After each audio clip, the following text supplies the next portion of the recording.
साथियों, आप सभी को नमस्कार। 70 बीपीएससी के लिए डेडिकेटेड हमारी संकल्प बैच में आप सभी का एक बार फिर से स्वागत है। हम लोग इसमें मेंस और प्रीलिम्स दोनों की ही प्रिपरेशन कर रहे हैं। मेंस की अभी प्रिपरेशन सितंबर के लास्ट तक करेंगे, साथ ही 17 नवंबर को आपका बीपीएससी प्रीलिम्स एग्जाम है, तो प्रीलिम्स की भी क्लासेज आपकी दी जा रही हैं। उसमें हम लोग इंडियन ज्योग्राफी पढ़ रहे थे। इंडियन ज्योग्राफी की 2 से 3 क्लासेज और होंगी, आपकी पूरी ज्योग्राफी कवर हो जाएगी। उसके बाद हम लोग बिहार ज्योग्राफी को पढ़ेंगे। इस तरीके से देखें तो हम सितंबर माह में आपका करंट अफेयर्स साथ में मंथली चल ही रहा है। 30 नंबर की आपकी हिस्ट्री भी इसी सितंबर माह में हम कवर करा देंगे, और साथ ही ये भूगोल की क्लासेस 2-3 क्लासेस के बाद इंडियन ज्योग्राफी और उसके बाद बिहार ज्योग्राफी हम लोग पढ़ लेंगे। तो 70 से 80 मार्क्स की प्रिपरेशन इस सितंबर माह में हम लोग करेंगे, ये हमारा टारगेट है। तो चलिए बिना देर के हम लोग क्लास को आगे बढ़ाते हैं। आज हम इंडियन ज्योग्राफी में एक नया टॉपिक पढ़ने वाले हैं, भारत की मृदा के बारे में। भारत की मृदा से आपके एग्जाम में प्रश्न आता है, तो इसको आप लोग ध्यान से देखिएगा। बाकी जो बच्चे इस बैच में एनरोल होते हैं तो उनको इन सभी क्लासेस का पीडीएफ प्रोवाइड हो जाएगा। जो बच्चे इस बैच में एनरोल नहीं है, किसी दूसरे स्टेट पीसीएस की प्रिपरेशन कर रहे हैं या अन्य प्रतियोगी परीक्षा की तैयारी कर रहे हैं, तो साथ ही आप इन क्लासेस से अपना नोट्स जो है प्रिपेयर करते जाइए, क्योंकि भूगोल जो है वो सभी एग्जामों में पूछा जाता है। तो वो बच्चे अपना नोट्स प्रिपेयर करें। बाकी जो बच्चे इस बैच से जुड़ते हैं तो उन सभी को इस क्लासेस का पीडीएफ मिल जाएगा। देखते हैं भारत की मिट्टियों के बारे में अब। भारत की मिट्टियों को पढ़ने से पहले हम मिट्टियाँ कैसे बनती हैं, कैसे मृदा का फॉर्मेशन होता है, एक हम बेसिक कॉन्सेप्ट ले लेते हैं, ताकि कंसेप्चुअल प्रश्न भी बदलते एग्जाम लेटेस्ट पैटर्न के अनुसार अगर पूछा जाए तो आप उसको बहुत ही आसानी से सही कर ले जाएं। मृदा का निर्माण कैसे होता है? तो मृदा का निर्माण होता है आपकी पैरेंटिक रॉक्स, यानी जो आधारभूत चट्टानें होती हैं, जो पृथ्वी का जो ऊपरी पृष्ठ होता है उसके अपरदन से मृदा का निर्माण होता है। अब मृदा के निर्माण में कई सारे फैक्टर शामिल होते हैं। मृदा का निर्माण एक लंबी प्रक्रिया है। यानी अगर आप सोचें कि हम पृथ्वी के ऊपरी पृष्ठ पर जो चट्टान होती है उसको लाएं और ग्राइंडर में पीस दें और वो मिट्टी बन जाए, तो ऐसा नहीं होगा। मिट्टी बनने की एक लंबी प्रक्रिया है, उसमें कई सारे फैक्टर शामिल होते हैं। जैसे पहला फैक्टर तो एक पेरेंटिंग रॉक से एक आधारभूत चट्टान होगी और उसी के अपरदन से मृदा का निर्माण होगा। जो अन्य फैक्टर होते हैं उसमें आप जलवायु को काउंट करेंगे। जलवायु में आप तापमान और वर्षा को देखेंगे, यानी टेम्परेचर और किसी क्षेत्र में कितनी वर्षा हो रही है वो भी निर्धारित करती है कि वहाँ की मिट्टी कैसी होगी।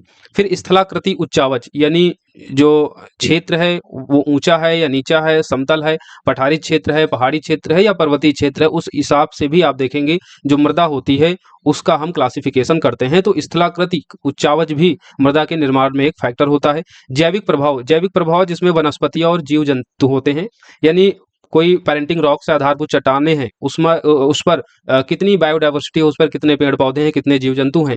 क्योंकि जीव जंतु और पेड़ पौधों के जो अवशेष होते हैं ये क्या करते हैं, ये ह्यूमस को जनरेट करते हैं मृदा में। और ह्यूमस क्या होता है? ह्यूमस एक प्रकार का यही जैविक पदार्थ ही है जो मिट्टी की उपजाऊता को बढ़ाते हैं। मिट्टी के रंग में इनकी बड़ी भागीदारी होती है। जहां पर ह्यूमस अधिक होगा वहां की मिट्टी का कलर देखेंगे वो कैसा होगा, ब्लैक ब्लैक कलर होता है। तो ऐसे में जैविक जो प्रभाव होता है, यानी वनस्पतियां, जीव जंतु जिनके अवशेष होते हैं, जीव जंतु जो छोटे छोटे सूक्ष्म जीव होते हैं वो भी क्या करते हैं, चट्टानें जो होती हैं उनका क्या करते हैं, अपक्षय करते हैं, उनको विघटित और नियोजित करते हैं। तो वनस्पतियां, जीव जंतु यानी जो ऑर्गेनिक इफेक्ट है ये भी मृदा के निर्माण में काफी महत्वपूर्ण फैक्टर साबित होता है। समय और विकास की अवधि, यानी एक लंबी प्रक्रिया होती है। एक लंबे समय के बाद किसी मिट्टी का निर्माण होता है, तो समय और विकास भी मृदा के निर्माण में एक इंपॉर्टेंट फैक्टर हो जाता है। उसके अलावा मानव संबंधी कारक भी, यानी मानवीय कारक। मानव जानते हैं कि खाद्यान्न उत्पादन के लिए सिंचाई बहुत ज्यादा करता है, जहां पर वर्षा की प्रॉब्लम होती है। मिट्टी से अधिक खाद्यान्न को उपजाने के लिए उसमें कीटनाशक उर्वरकों का यूज करता है, जिससे क्या होती है, मिट्टी इफेक्ट होती है। तो मानव जो फैक्टर होता है बेसिकली मृदा पर एक नेगेटिव इम्पैक्ट ही डालता है, जिसमें कीटनाशक उर्वरकों का प्रयोग और अत्यधिक सिंचाई, तो उससे भी मृदा जो है इफेक्ट होती है। और अन्य एक कारण है अवस्थिति। अवस्थिति में हम दो जोन देखते हैं, एक तो क्षेत्रीय जोनल, दूसरा होता है अक्षेत्रीय जोनल, यानी क्षेत्रीय मृदा और अक्षेत्रीय मृदा।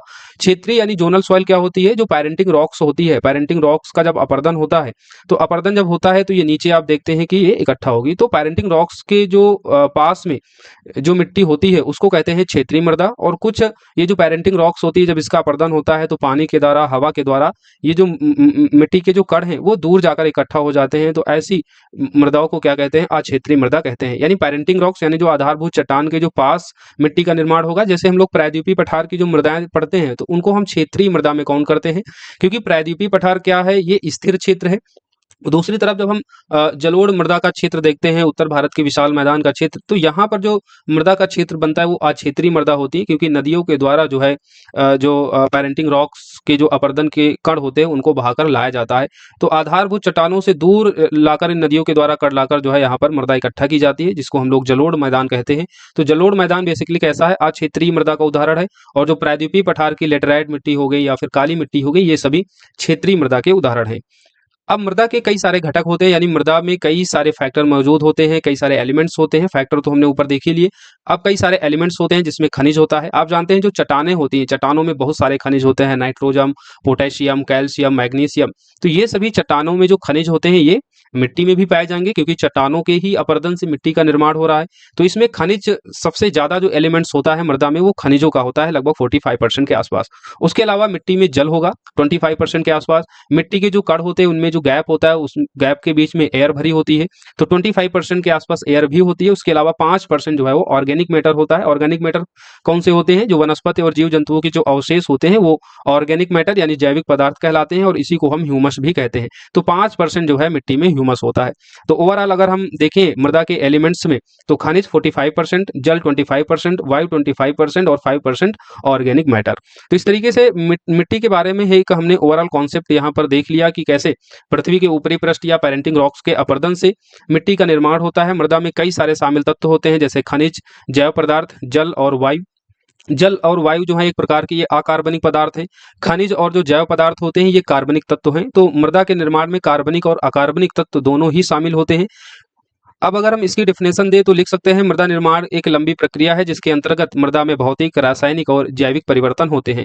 यानी पेरेंटिंग रॉक्स है और लंबी प्रक्रिया के बाद उस पेरेंटिंग रॉक्स का अपरदन होता है, जिससे उसमें भौतिक और रासायनिक और जैविक परिवर्तन होते हैं, और इन परिवर्तनों के बाद में मृदा का निर्माण होता है।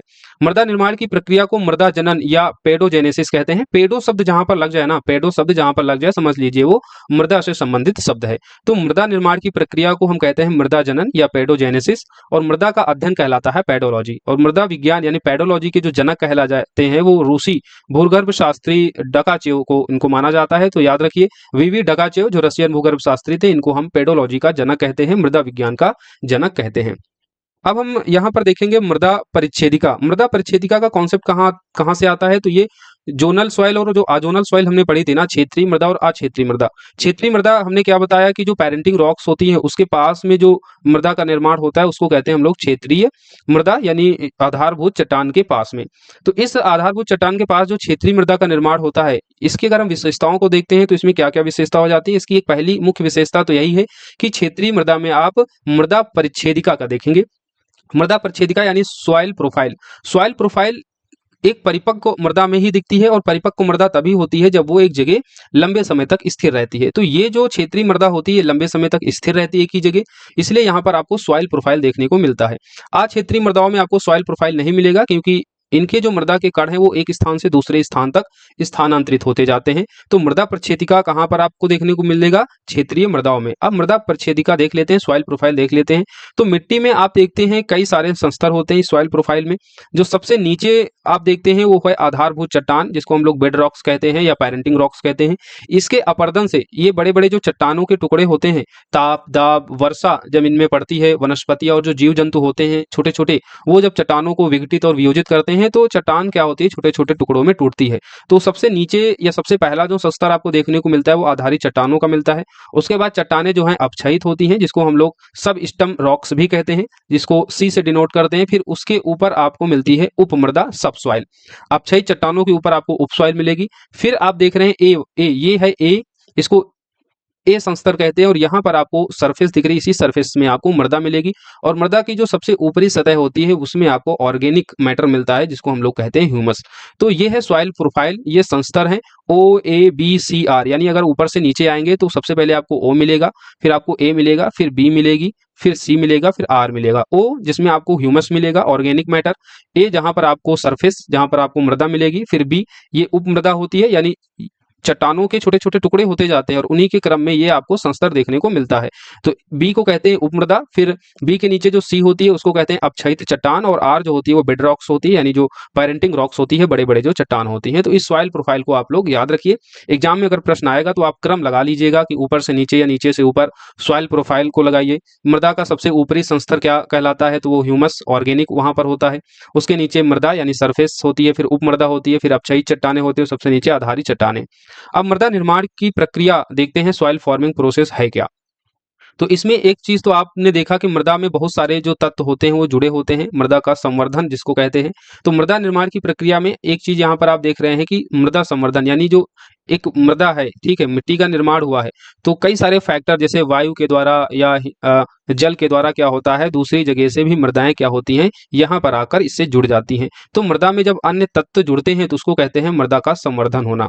मृदा की क्षति यानी मृदा क्षरण, अत्यधिक जब पानी गिरता है, अत्यधिक जब हम सिंचाई करते हैं तो जो मृदा होती है, मृदा के जो ऊपर ह्यूमस होता है या जो अन्य इंपॉर्टेंट जो खनिज होते हैं वो पानी के साथ रिसकर क्या होते हैं, नीचे चले जाते हैं, और इस घटना को कहते हैं लीचिंग, मृदा का निच्छालन भी कहते हैं। तो इससे मृदा की क्या होती है, क्षति होती है, तो मृदा क्षरण होता है। मृदा निर्माण प्रक्रिया में पदार्थों का विस्थापन होता है, जैसे हमने भी आपको बताया, जिसको पदार्थों का निच्छालन लीचिंग भी कहेंगे। ए संस्तर के तत्व जो है, मान लीजिए ए में हम लोग सरफेस को देखते हैं, मृदा सरफेस को, और अत्यधिक सिंचाई के कारण क्या होता है कि यहाँ पर लीचिंग होती है, और ए संस्तर के तत्व कहाँ चले जाते हैं, बी संस्तर में चले जाते हैं, तो उसको कहते हैं पदार्थों का विस्थापन। इससे मृदा की क्या होती है, क्षति होती है, मृदा का निम्नीकरण होता है, राइट। मृदा का क्षरण दूसरे भी तरीके से होता है। एक तरीका तो हमने देखा मृदा का संवर्धन, यहाँ पर क्या हो रहा है कि मृदा में दूसरे तत्व जुड़ रहे हैं, और एक तरीका और होता है कि वायु के द्वारा क्या हो सकता है, मृदा की जो ऊपरी परत होती है वो बहाकर दूसरी जगह लेके जाई जा सकती है। तो जहां पर लेके जाया जा रहा है वहां पर मृदा संवर्धन हो रहा है, और जहां से जा रही है वहां पर मृदा की क्षति हो रही है। मृदा का विस्थापन देख ही लिया है कि ए संस्तर से बी संस्तर में तत्वों का निच्छालन जो होता है वो मृदा का विस्थापन कहलाता है। पदार्थों का रूपांतरण, जैसे वनस्पतियों जीव जंतुओं के अवशेषों का ह्यूमस में रूपांतरण हो जाता है मृदा निर्माण की प्रक्रिया में। तो जो जीव जंतु होते हैं, जो वनस्पतियां होती हैं, उस मिट्टी में समाप्त हो जाती है, उनकी मृत्यु हो जाती है। मान लीजिए पेड़ पौधे वनस्पतियां, उन्होंने पत्तों को गिराया तो पत्तियां क्या होती हैं, सॉइल में मिल जाती हैं, बहुत सारे जीव जंतु उसी सॉइल में मर जाते हैं। तो पत्तियां, जो वनस्पतियां के जो अवशेष होते हैं वो ह्यूमस में रूपांतरित हो जाते हैं, ऑर्गेनिक मैटर में बदल जाते हैं। तो मृदा निर्माण की प्रक्रिया में ये प्रोसेस है, मृदा संवर्धन, मृदा की क्षति, मृदा का विस्थापन, पदार्थों का रूपांतरण, राइट। मृदा के कणों के आकार के संबंध में अगर आपसे प्रश्न पूछा जाए तो मृदा के कणों के आकार में जो सबसे बड़े कण होते हैं वो होते हैं बजरी के। बजरी के जो कण होते हैं वो 2 mm से बड़े होते हैं। फिर उसके बाद नंबर आता है बालू का, जिसको हम लोग इंग्लिश में कहते हैं सैंड। सैंड के जो कण होते हैं वो 0.05 mm से 2 mm के बीच होते हैं। फिर आता है गाद, जिसको इंग्लिश में कहते हैं सिल्ट। इसके कणों का आकार होता है 0.02 mm से 0.5 mm। फिर आती है मृतिका, जिसको अंग्रेजी में कहते हैं क्ले। मृतिका के जो कणों का आकार होता है वो 0.002 mm होता है। तो इस तरीके से देख रहे हैं कि मिट्टी में जो सबसे छोटे कण होते हैं वो मृतिका के होते हैं, चिकनी मिट्टी के होते हैं। और मिट्टी के कण जितने छोटे होते हैं, जल धारण क्षमता जो होती है उनकी उतनी ही क्या होती है, अधिक होती है। और मिट्टी के कण जितने बड़े होंगे, जल धारण क्षमता उनकी उतनी ही क्या होगी, कम होगी। तो ये चीज आप याद रखना। अगर आपसे कभी पूछ लिया जाए कि जल धारण क्षमता किस मिट्टी की सबसे अधिक होती है, तो आप क्या बताएंगे, मृतिका, जिसको हम लोग चिकनी मिट्टी भी कहते हैं। तो ये जल धारण क्षमता का भी क्रम हो गया और मिट्टी के कणों का आकार का भी क्रम हो गया। तो सबसे कम जल धारण क्षमता बजरी में, फिर बालू में, फिर गाद में, फिर मृतिका में। और मृदा के कणों का आकार भी इसी तरीके से है, बजरी का 2 mm से अधिक, बालू का 0.25 mm से 2 mm के बीच, गाद का 0.02 mm से 0.05 mm के बीच, और मृतिका या चिकनी मिट्टी का जो आकार होता है 0.02 mm होता है। इन कणों के मिश्रण से विभिन्न मृदाएं बनती हैं, जैसे दोमट मिट्टी। अगर दोमट मिट्टी है, जिसको हम लोग जलोढ़ मिट्टी कहते हैं, इसमें कई मृदाओं के कणों का जो है मिश्रण होता है। दोमट मिट्टी की अगर हम देखें, जिसको हम लोग लूम सॉइल कहते हैं, जिसमें बालू होती है 40%, फिर मृतिका होती है 40% और गाद होती है 20%। तो इन कणों के मिश्रण से विभिन्न मृदाएं बनती हैं, जिसको सबसे अच्छा एग्जांपल है दोमट मिट्टी, और दोमट मिट्टी को ही जलोढ़ मिट्टी कहते हैं। तो जलोढ़ मिट्टी में 40% होती है सैंड, और 40% होता है क्ले, और 20% होती है गाद। जलोढ़ मिट्टी की जलधारण क्षमता ठीक ठाक होती है, अच्छी मानी जाती है। लेकिन एक प्रश्न अगर आपसे पूछ लिया जाए कि बलुई दोमट मिट्टी की क्षमता कैसी होगी, तो बलुई दोमट मिट्टी की जलधारण क्षमता तुलनात्मक रूप से दोमट मिट्टी से कम होगी, क्योंकि बलुई दोमट मिट्टी में क्या आ जाएगा, बालू आ जाएगा, और बालू के जो कण होते हैं वो बड़े होते हैं, और बालू की जल धारण क्षमता क्या होती है, वो कम होती है, क्योंकि इनके कण जो है वो बड़े होते हैं। तो ओवरऑल आप देखोगे दोमट मिट्टी की ये परसेंटेज याद रखना, बालू, मृतिका और गाद होती है। बालू मृतिका 40% गाद होती है 20%। दोमट मिट्टी की जल धारण क्षमता पर्याप्त होती है, क्योंकि इसमें मृतिका भी आप देख रहे हैं 40%, और मृतिका की जल धारण क्षमता सबसे अधिक होती है। ये चीज समझ में आ गई आपको कि जल धारण क्षमता का कॉन्सेप्ट समझ में आ गया, मृदा के कणों के आकार को हमने देख लिया, और दोमट मिट्टी देख लिया। भैया जब हम दोमट मिट्टी, जलोढ़ मिट्टी पढ़ेंगे तो इसको एक बार और से हम रिपीट करेंगे, उसका फिर से रिवीजन हो जाएगा वहां पर। अब पीएच मान के आधार पर मृदाओं को देखते हैं तो 0 से 4.5 पीएच के बीच में ऊसर देखते हैं, अनप्रोडक्टिव सॉइल होती है। और जिसका पीएच मान 4.5 से 6.5 पीएच के बीच होता है, उस मृदा को हम एसिडिक सॉइल कहते हैं। 6.5 से 7.5 के बीच की जो मृदा होती है वो अच्छी मृदा मानी जाती है, उसकी जो उपजाऊता होती है वो अधिक होती है। तो सामान्यतः खाद्यान्न फसलों को उगाने के लिए पीएच कितना होना चाहिए? 6 से 7 के बीच में होना चाहिए। 7.5 से 8.5 के बीच का जो पीएच होता है वो लवणीय मृदा कहलाता है, और जब 8.5 से यानी 8 पीएच से भी ऊपर जब मृदा का पीएच मान हो जाता है तो उसको हम कहते हैं अल्काइन सॉइल या क्षारीय मृदा, जिसको हम बेसिक सॉइल कहते हैं। तो मृदा ना तो अधिक अम्लीय अच्छी होती है, ना तो अधिक क्षारीय अच्छी होती है, बल्कि अम्लीय और क्षारीयता की जो बीच की कड़ी होती है, 6 से 7 पीएच की मान की मिट्टी जो है सबसे अच्छी मिट्टी मानी जाती है। तो आप जानते हैं कि 7 से जब हम पीछे आते हैं तो अम्लीयता बढ़ती जाती है, और 7 से जैसे जैसे दूर जाते हैं तो क्षारीयता बढ़ती है। तो ये चीज मिट्टी में भी हम देखेंगे कि 6 से नीचे की जो मिट्टियां होंगी पीएच मान के संबंध में वो अम्लीय होंगी, 4 से 5 6 के बीच में अम्लीय मिट्टी, और 4 से भी नीचे अगर पीएच मान मृदा का होगा तो अम्लीय तो होगी, उसके साथ में वो मिट्टी ऊसर मिट्टी कहलाएगी, बंजर मिट्टी कहलाएगी। 7 से 8 के बीच में मिट्टी लवणीय मृदा कहलाती है, और जब 8 से भी ऊपर पीएच मान हो जाता है तो उसको क्षारीय मृदा कहते हैं। 6 से 7 के बीच की पीएच मान की मिट्टी सबसे अच्छी मिट्टी मानी जाती है। अब यहाँ पर आपको कुछ सॉइल पीएच लेवल्स दिख रहा है, जिसमें अलग अलग खनिजों के हिसाब से उनके पीएच मान को यहाँ निर्धारित किया गया है। यानी नाइट्रोजन का जो पीएच होता है वो 6 से 7 के बीच में सबसे अधिक होता है। तो नाइट्रोजन इसीलिए मिट्टी के लिए सबसे इंपॉर्टेंट भी हो जाती है। तो 6 से 7 के बीच जहां जहां आप उफान देखेंगे और उसके आगे जो एलिमेंट्स होगा वो मिट्टी के लिए सबसे उपयुक्त होगा, जो 6 और 7 के बीच में सबसे अधिक आपको दिखाई देगा, राइट। तो इसीलिए नाइट्रोजन, पोटेशियम और मैग्नीशियम, बोरान, ये सभी मिट्टी के लिए काफी अच्छे एलिमेंट्स माने जाते हैं, क्योंकि इनका जो पीएच मान होता है सर्वाधिक वो 6 से 7 के बीच में होता है। इसी तरीके से अगर आप आयरन को देखेंगे, लोहा लोहा जो होता है वो मिट्टी में क्या करता है, वो इसका आप पीएच देख रहे हैं, पीएच यहाँ पर देख रहे हैं 4.5 और 5 पीएच में जो है सबसे अधिक दिख रहा है आपको आयरन। तो आयरन क्या करता है, मिट्टी की अम्लीयता को बढ़ाता है। उसी तरीके से मैग्नीज भी मिट्टी की अम्लीयता को बढ़ाता है, जिंक भी मिट्टी की अम्लीयता को बढ़ाता है, और साथ ही कॉपर। तो आयरन, मैग्नीज और जिंक जो होते हैं मिट्टी की अम्लीयता को बढ़ाते हैं। उसी तरीके से यहाँ देख रहे हैं जो कैल्शियम है ये मिट्टी की क्षारीयता को बढ़ाता है, क्योंकि कैल्शियम का आप इस ग्राफ में देखें तो 7 से 8 के बीच में सबसे ज्यादा यहाँ पर आपको दिखाई दे रहा होगा। तो ये बेसिक कॉन्सेप्ट है। और मोलिब्डेनम भी क्या करता है, मिट्टी की क्षारीयता को बढ़ाता है। तो ये हो गया कैल्शियम, और उसके साथ ही मोलिब्डेनम, ये सभी जो है मिट्टी की क्षारीयता को बढ़ाते हैं। तो ये अगर आप अच्छे से ग्राफ को समझ जाते हैं तो कई सारी चीजें जो है आपकी क्लियर हो जाती हैं। नाइट्रोजन क्यों मिट्टी के लिए आवश्यक होता है, क्योंकि उनका जो पीएच लेवल होता है वो 6 से 7 के बीच में सबसे ज्यादा मिट्टी में देखने को मिलता है। तो और 6 से 7 का पीएच जो है मिट्टी के लिए सबसे अच्छा माना जाता है। तो नाइट्रोजन हो गया, फास्फेट्स हो गया, इसमें आप देख रहे हैं मैग्नीशियम हो गया, सल्फर हो गया, कॉपर हो गया, और इसी तरीके से बोरान, ये मिट्टी के लिए जो है इंपॉर्टेंट एलिमेंट्स माने जाते हैं। आयरन मिट्टी की अम्लीयता को बढ़ाएगा, उसके साथ ही मैग्नीज और जिंक ये सभी मिट्टी की अम्लीयता को बढ़ाएंगे। और इसके अलावा इस साइड देख रहे हैं जहां पर क्षारीयता वाला पोर्शन अधिक है, जैसे कैल्शियम और मोलिब्डेनम, ये मिट्टी की क्षारीयता को बढ़ाते हैं। इतनी बात समझ में आ गई। अब हम लोग भारत की मिट्टियों को पढ़ते हैं। भारत की मिट्टियां कितनी प्रकार की होती हैं। यहाँ पर आप एक मैप देख रहे हैं। भारत की मिट्टियों को मुख्यतः 8 वर्गों में आप बांट सकते हो। जो ये ग्रीन वाला पोर्शन हिमालयन रीजन है, इसको पर्वतीय मृदा कहेंगे। उसके नीचे ये जो आप ग्रीन, हल्का ग्रीन जो है, लाइट ग्रीन जो देख रहे हैं, जलोढ़ मृदा का जो मैदान है, उत्तरी भारत का जो विशाल मैदान है, ये कैसा मैदान है, ये इसको हम लोग जलोढ़ मृदा कहते हैं। फिर ये जो लाल कलर का दिख रहा है, ये लाल और पीली मिट्टी है, लाल और पीली मिट्टी। ये जो आपको ग्रे कलर का दिख रहा है, ये आपकी है काली मिट्टी। ये आपकी है शुष्क और मरुस्थलीय मिट्टी है, जहाँ पर वर्षा बहुत कम होती है और टेम्परेचर अधिक होता है। तो इस तरीके से 8 तरीके से हम मिट्टी को डिवाइड करके यहाँ आगे पढ़ेंगे। मृदा पढ़ने से पहले भारत की कुछ चीजें आप और जान लीजिए, जहां से प्रश्न आपके एग्जाम में पूछा जाता है। जैसे मृदा में जो सामान्यतः अच्छा जो एनपीके का रेशियो है, यानी नाइट्रोजन, पोटेशियम, और के का मतलब क्या हो जाएगा, नाइट्रोजन हो गया, पी मतलब फास्फोरस, और के मतलब हो गया पोटेशियम। तो एनपीके का जो रेशियो होना चाहिए एक अच्छी मृदा में, वो होना चाहिए 4:1 का।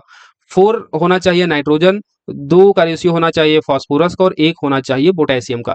इसलिए आप देखते हैं कि एक तो मिट्टी जो है डायरेक्ट नाइट्रोजन को ग्रहण नहीं करती है, वो नाइट्रेट के रूप में वायुमंडल से नाइट्रोजन लेती है। और जो दलहनी फसलों के बारे में हम देखते हैं वो क्या करते हैं, नाइट्रोजन को नाइट्रेट में कन्वर्ट करती हैं, और नाइट्रेट के रूप में ही मिट्टी जो है नाइट्रोजन को ग्रहण करती है। तो इस तरह देखें तो नाइट्रोजन जो भारत की मिट्टियों में है, लगभग सभी मृदाओं में जो है अनुपातिक रूप से कम है। यानी एक अच्छी मृदा में जो एन का रेशियो 4 होता है, तो उतना रेशियो जो है भारत की मृदाओं में नाइट्रोजन का नहीं मिल पाता है। इसलिए आप जब भी कोई मृदा लिखें तो सामान्य रूप से आप कह सकते हैं कि भारत की मृदाओं में नाइट्रोजन की कमी है। ऑप्शन आता है कि स्टेटमेंट बना के काली मिट्टी, इसमें नाइट्रोजन फास्फोरस की अधिकता होती है। तो जहां पर आपको नाइट्रोजन की अधिकता मिले वहां पर आप जो है उस ऑप्शन को एलिमिनेट कर सकते हैं, क्योंकि भारत की सभी मृदाओं में लगभग नाइट्रोजन की जो है अनुपातिक रूप से कमी होती है। कुछ कुछ मृदाओं में नाइट्रोजन मिलेगा, लेकिन उतना अनुपात नहीं मिल पाता है जितना अनुपात यहाँ पर होना चाहिए। फिर उसके बाद पोटेशियम आता है, माफ कीजिए ये फास्फोरस है पी जो होता है, फास्फोरस जो होता है वो पानी के साथ बहता है, इसलिए भारत की सभी मृदाओं में इसकी भी आपको कमी देखने को मिलती है। बस एक मृदा को अगर छोड़ दे, शुष्क और मरुस्थलीय मृदा। शुष्क और मरुस्थलीय मृदा में आपको पर्याप्त रूप से फास्फोरस मिल जाएगा, लेकिन उसके अलावा जो अन्य मृदाएं होंगी उनमें आपको जो है फास्फोरस की कमी अनुपातिक रूप से कम ही मिलेगी। फिर उसके बाद आता है पोटेशियम यानी के, और के का जो रेशियो होना चाहिए अनुपातिक रूप से 1 होना चाहिए। इसकी जो मात्रा है वो मिट्टी में समान रूप से कम होती है तभी अच्छी मानी जाती है। इसलिए भारत की सभी मृदाओं में अनुपातिक रूप में देखेंगे तो पोटेशियम की उपलब्धता है। तुलनात्मक रूप से लेटेराइट मिट्टी में जो है इसकी कमी पाई जाती है। लेटेराइट मिट्टी में क्यों पोटेशियम की कमी पाई जाती है? क्योंकि लेटेराइट मिट्टी का फॉर्मेशन वहीं होता है जहां पर बहुत अधिक वर्षा और तापमान होता है। अत्यधिक वर्षा के कारण क्या होता है, जो पोटेशियम होता है वो लीचिंग के द्वारा नीचे जमीन में रिसकर चला जाता है, जिसके कारण लेटेराइट मिट्टी में आपको पोटेशियम की कमी मिलेगी। लेटेराइट मिट्टी में आपको फास्फोरस, नाइट्रोजन की भी कमी मिलेगी, साथ ही आपको पोटेशियम की भी कमी मिलेगी। तो ये ओवरऑल कॉन्सेप्ट याद रखना कि नाइट्रोजन की कमी आपको भारत की सभी मृदाओं में मिलेगी, फास्फोरस की भी कमी अनुपातिक रूप से सभी मृदाओं में मिलेगी, बस एक मृदा को छोड़ देंगे, शुष्क और मरुस्थलीय मृदा को। तो शुष्क और मरुस्थलीय मृदा में फास्फोरस पर्याप्त रूप से उपलब्ध होता है। इसके अलावा भारत की जो अन्य मृदाएं हैं उनमें फास्फोरस की भी कमी होती है। पोटेशियम सभी मृदाओं में भारत की मिट्टियों में पर्याप्त रूप से उपलब्ध है, लेटेराइट मिट्टी को छोड़कर। तो ये ओवरऑल एक कॉन्सेप्ट हमने देख लिया खनिजों के संबंध में कि भारत की मिट्टियों में कौन सा जो एलिमेंट्स है वो पाया जाता है, कौन सा नहीं पाया जाता है, उसके पीछे का क्या कॉन्सेप्ट है।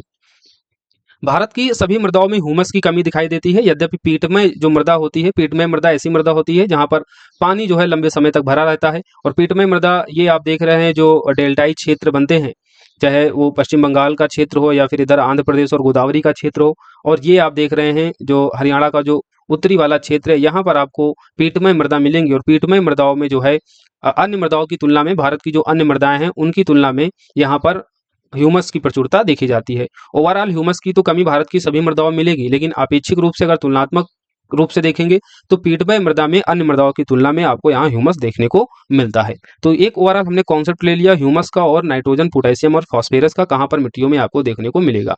मिट्टियों को हमने 8 प्रकार से यहाँ डिवाइड किया है। पर्वतीय मृदा, कोप या जलोढ़ मृदा जिसको कहते हैं, लवणीय मृदा हो गया, लाल मिट्टी, लेटराइट मिट्टी, काली मिट्टी और शुष्क मरुस्थलीय मिट्टी। अब एक एक करके इन मिट्टियों के बारे में हम देखेंगे। सबसे पहले जलोढ़ मिट्टी देखते हैं जिसको हम लोग एलुवियल सॉइल कहते हैं। जलोढ़ मिट्टी को दोमट मिट्टी, कछारी मिट्टी या कॉप मिट्टी भी कहते हैं। ये सभी नाम याद रखना, यहाँ से भी प्रश्न आता है कि निम्नलिखित में से जलोढ़ मिट्टी है, और वहां पर कई सारे ऑप्शन होंगे, तो कछारी मिट्टी भी जलोढ़ मिट्टी का ही एक स्थानिक नाम है। कॉप मिट्टी का मतलब भी जलोढ़ मिट्टी होता है और दोमट मिट्टी का मतलब भी जलोढ़ मिट्टी ही होता है। तो जलोढ़ मिट्टी को और भी नामों से जानते हैं, दोमट, कछारी, कॉप, और कछारी मिट्टी, कॉप और दोमट मिट्टी के रूप में।